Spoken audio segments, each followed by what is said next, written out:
ചേട്ടോ ചേട്ടോ സുഖല്ലേ? നിങ്ങള് ലവ് മാരേജ് അല്ലേ?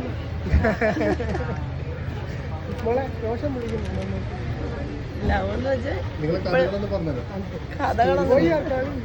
Story video എടുക്കാണോ? സ്റ്റോറി പറഞ്ഞ ഒരു 2 എപ്പിസോഡ് വേണ്ടി വരും. എങ്ങനെ പരിചയം? പറഞ്ഞു. ഞങ്ങൾ അയൽക്കാരാണ്. കൊല്ലത്ത് മുണ്ടക്കൽ നമ്മുടെ വീട് അടുത്ത് തന്നെയാണ്. ഒരു 40 വർഷം മുമ്പേ ഒരു ഇഷ്ടം ഉണ്ടായിരുന്നു. പക്ഷെ ആ ഇഷ്ടം എന്തുകൊണ്ടോ നടന്നില്ല. അതിങ്ങനെ പോയി. ഞങ്ങൾ രണ്ടും 2 വഴിക്കായി. ഇപ്പം രണ്ടുപേരും ഒറ്റയ്ക്കായപ്പോൾ വീണ്ടും ഒന്നിച്ചു. മക്കളും അവിടുത്തെ മക്കളും ഇവിടുത്തെ മക്കളും എല്ലാം മരുമക്കളും എല്ലാം. എന്തോ 2 ആൺമക്കളാണ് അദ്ദേഹത്തിന്. എനിക്ക് 2 പെൺകുട്ടികളാണ്. ഒരു മരുമാനുണ്ട്. അവരെല്ലാം സപ്പോർട്ട് തന്നെയാണ്. അവരുടെ സപ്പോർട്ടാണ് ഇവിടെ വരെ എത്തിച്ചത്. 40 വർഷത്തെ കാത്തിരിപ്പിന് ശേഷം. അതെ 40 വർഷത്തെ കാത്തിരിപ്പിന് ശേഷം.